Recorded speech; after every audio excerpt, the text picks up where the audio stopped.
Assalamualaikum warahmatullahi wabarakatuh. Yang terhormat Ibu Ulfa Puspawanti Widodo SAMAK selaku dosen pengampu mata kuliah analisis laporan keuangan kelas K013.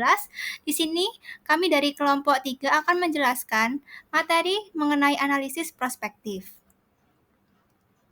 Berikut adalah anggota dari kelompok 3. Yang pertama ada Elsa Aulia Adisti dengan NPM akhir 086, lalu ada Igede Adi Aditya dengan NPM akhir 111, ada Gabriela Zalina dengan NPM akhir 115, ada Jessica Fania dengan NPM akhir 123, ada Idayu Putu Safitri dengan NPM akhir 129, dan ada Azhara Safira dengan NPM akhir 161.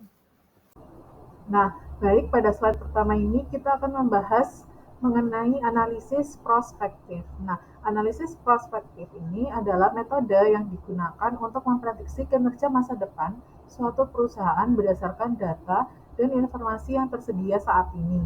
Nah, analisis prospektif meliputi peramalan laporan posisi keuangan, yaitu neraca, laporan laba rugi, dan laporan arus kas, yang memiliki tujuan utama yaitu untuk membantu manajer, investor, dan pemangku kepentingan lainnya dalam membuat keputusan yang lebih baik terkait dengan perencanaan strategis, penganggaran, dan investasi.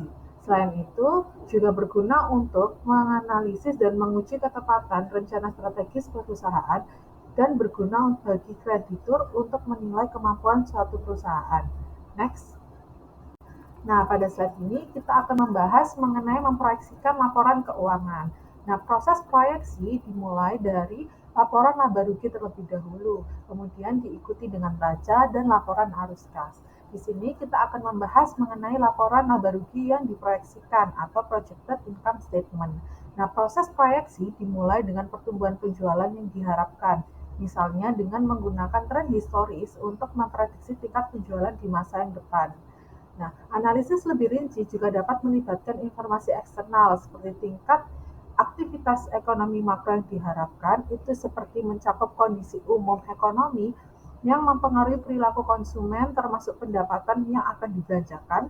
Kemudian ada informasi peta persaingan yang dimana merujuk pada suatu jumlah kekuatan pesaing dalam pasar yang sama. Dan yang terakhir ada perbandingan pertumbuhan toko baru versus dengan toko yang lama. Nah, ini tuh mengacu pada perbandingan antara gerai-gerai yang baru atau toko-toko yang baru saja dibuka dengan gerai-gerai yang sudah lama beroperasi. Next. Setelah penjualan diproyeksi, begitupun juga dengan margin laba, kotor akan diproyeksi berdasarkan tren historis, kekuatan ekonomi, dan tingkat kompetisi pasar. Biaya penjualan, umum, dan administrasi juga biasanya diasumsikan tetap konstan, sedangkan untuk biaya tenaga kerja serta biaya iklan itu akan memerlukan estimasi lebih lanjut. Beban penyusutan merupakan pos material yang dan harus diproduksi secara terpisah. Penyusutan sendiri merupakan beban tetap dan merupakan fungsi dari jumlah aset yang dapat disusutkan. Nah, untuk beban penyusutan sendiri harus dihitung berdasarkan persentase penyusutan dikalikan dengan saldo akhir aset di tahun sebelumnya, atau ditambah pengeluaran modal untuk membeli aset baru apabila ada. Untuk selanjutnya akan dijelaskan oleh rekan saya. Selanjutnya yaitu proyeksi neraca. Nah, gambar di samping ini merupakan neraca target untuk tahun 2003 sampai 2005 yang disajikan bersama dengan rasio-rasio yang dipilih. Proyeksi neraca tahun 2006 itu melibatkan langkah-langkah sebagai berikut. Yang pertama yaitu memproyeksikan aktiva lancar selain kas dengan menggunakan proyeksi penjualan atau HPP. Yang kedua, proyeksi PP dan E yaitu meningkat dengan estimasi belanja modal yang berasal dari tren sebelumnya. Yang ketiga, memproyeksikan kewajiban lancar selain utang dengan menggunakan proyeksi penjualan atau HPP. Yang keempat, mendapatkan jatuh tempo utang jangka panjang dari catatan kaki utang jangka panjang. Yang kelima, asumsikan utang jangka pendek lainnya tidak berubah dari saldo tahun sebelumnya. Yang keenam yaitu asumsikan saldo awal utang jangka panjang sama dengan utang jangka panjang periode sebelumnya dikurangi dengan utang jangka panjang yang jatuh tempo dalam 1 tahun. Yang ketujuh yaitu asumsikan kewajiban jangka panjang lainnya sama dengan saldo tahun sebelumnya. Yang kedelapan, asumsikan estimasi awal saham biasa sama dengan saldo tahun sebelumnya.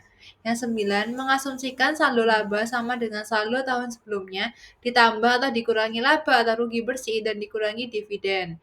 Yang ke-10, asumsikan akun ekuitas lainnya sama dengan saldo tahun sebelumnya. Nah, jumlah dari langkah 3 sampai langkah 10 itu menghasilkan total kewajiban dan ekuitas. Sedangkan angka kas yang dihasilkan itu dihitung sebagai total aset dikurangi angka 1 dan angka 2. Sebagai permulaan, proyeksi piutang, persediaan, PB dan E, utang usaha, dan biaya yang masih harus dibayar menggunakan proyeksi penjualan dan HPP bersama dengan tingkat perputaran akun-akun tersebut. Sebagai contoh, tingkat perputaran piutang berdasarkan piutang usaha akhir adalah akun receivable turnover rate sama dengan sales dibagi akun receivable balance. Selanjutnya, proyeksi piutang usaha dapat dihitung sebagai berikut, yaitu projected accounts receivable sama dengan projected sales dibagi akun receivable turnover rate. Dari penjelasan sebelumnya, jika saldo kas yang diperkirakan terlalu tinggi ataupun terlalu rendah, bisa dilakukan beberapa hal berikut. Yang pertama, dengan menginvestasikan kelebihan kas dalam sekuritas yang dapat dipasarkan. Lalu yang kedua, dapat mengurangi utang jangka panjang atau ekuitas secara proporsional agar tingkat pengungkit keuangan tetap konsisten dengan tahun-tahun sebelumnya. Jika tingkat kas dinilai terlalu rendah, utang jangka panjang tambahan atau saham biasa bisa ditingkatkan sesuai dengan kebutuhan guna menjaga tingkat pengungkit keuangan tetap konstan. Proyeksi ini menunjukkan bahwa target akan mampu mendanai pertumbuhannya dengan dana yang tersedia dan kas yang dihasilkan secara internal. Laporan proyeksi arus kas ini bisa dihitung berdasarkan laporan laba rugi, proyeksi, dan neraca. Di sini juga ada analisis sensitivitas, yaitu laporan keuangan proyeksi ini didasarkan pada hubungan antara akun laba rugi dan neracanya dengan menggunakan rasio terbaru karena tingkat target yang stabil. Namun, penting untuk divariasikan asumsi untuk menganalisis dampaknya terhadap kebutuhan pendanaan dan pengembalian aset setiap perusahaan. Nah, selanjutnya di sini aku menjelaskan aplikasi analisis prospektif dalam model penilaian laba sisa. Sebagaimana udah dijelasin tadi, analisis prospektif ini merupakan inti analisis efek model penilaian laba sisa, misalnya menentukan nilai ekuitas pada waktu atau sebagai jumlah dari book value dan fair value laba sisa yang diperkirakan di masa depan. Nah, di sini ada contohnya, rumusnya, di mana book value ini merupakan nilai buku pada akhir periode, dan R1-nya adalah laba sisa di periode 1 ditambah dengan N, dan K adalah biaya modal, dan laba residu atau residual income pada waktu didefinisikan sebagai laba bersih komprehensif dikurangi pembebanan pada nilai buku awal yaitu R1, N1. Nah, selanjutnya ini ada proses penilaian memerlukan estimasi laba bersih di masa depan dan nilai buku ekuitas pemegang saham. Model penilaian memerlukan estimasi atas 6 parameter berikut, yaitu ada pertumbuhan penjualan, margin laba bersih, kemudian laba bersih penjualan, kemudian ada perputaran modal kerja bersih atau penjualan atau modal kerja bersih, kemudian ada perputaran aset tetap, penjualan atau aset tetap, kemudian ada leverage keuangan. Di sini adalah aset operasi atau aset tetap, kemudian biaya dan biaya model ekuitas. Nah, laba bersih ini diestimasikan dengan menggunakan proyeksi penjualan atau proyeksi margin laba bersih dikalikan, jadi penjualan dan laba margin laba bersih itu dikalikan. Kemudian modal kerja laba bersih dan aset tetap itu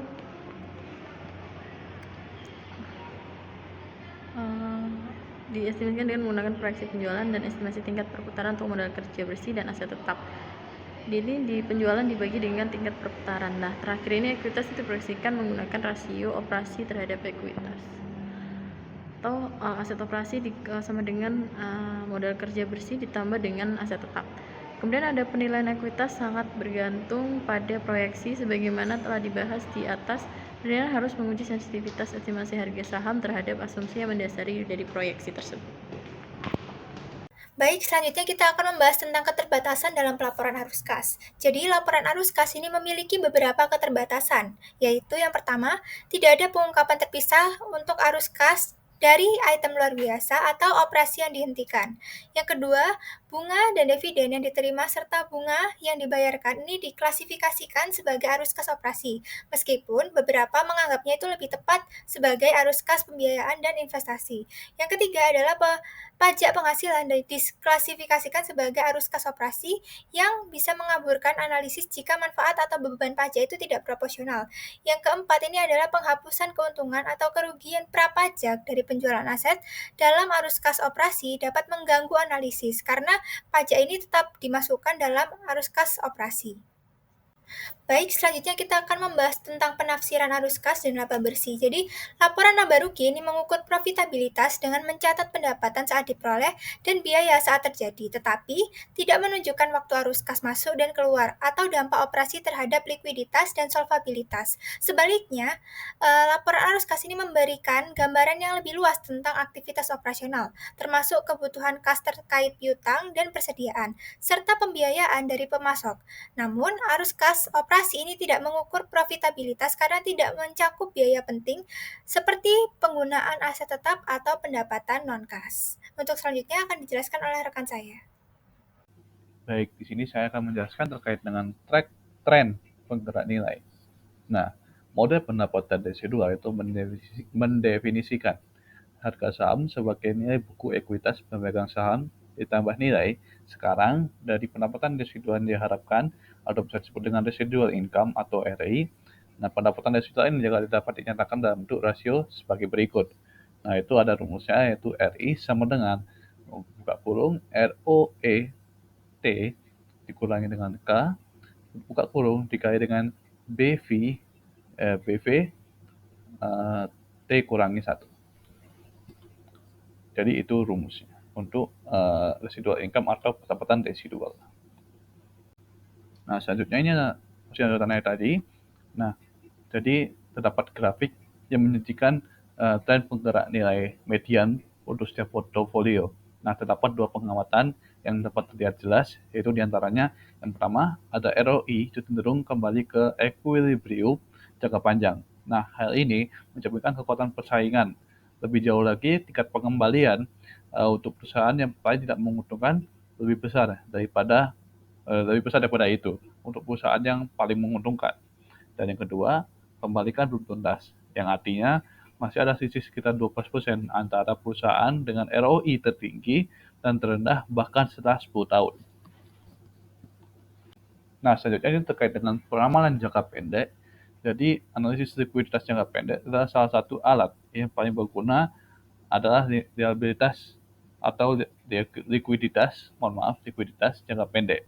Nah, peramalan kas jangka pendek ini itu menarik bagi pengguna internal seperti manajer dan auditor dalam mengevaluasi aktivitas operasi perusahaan saat ini dan juga masa depan.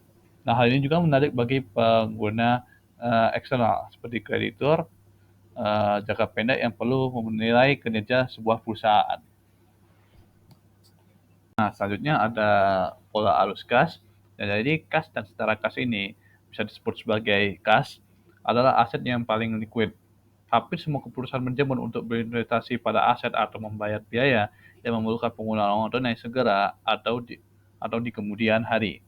Nah, manajemen juga bertanggung jawab atas keputusan untuk berinvestasi uang tunai dalam aset atau untuk segera membayar biaya konversi uang tunai ini. Nah, konversi uang tunai itu meningkatkan risiko karena pemulihan kas akhir dari kegiatan-kegiatan ini kurang pasti. Nah, risiko yang terkait dengan konversi uang tunai ini memiliki berbagai jenis dan tingkatan. Baik, sekian pembahasan materi dari kelompok kami. Apabila ada salah perkataan atau perbuatan mohon dimaafkan. Saya akhiri. Wassalamualaikum warahmatullahi wabarakatuh.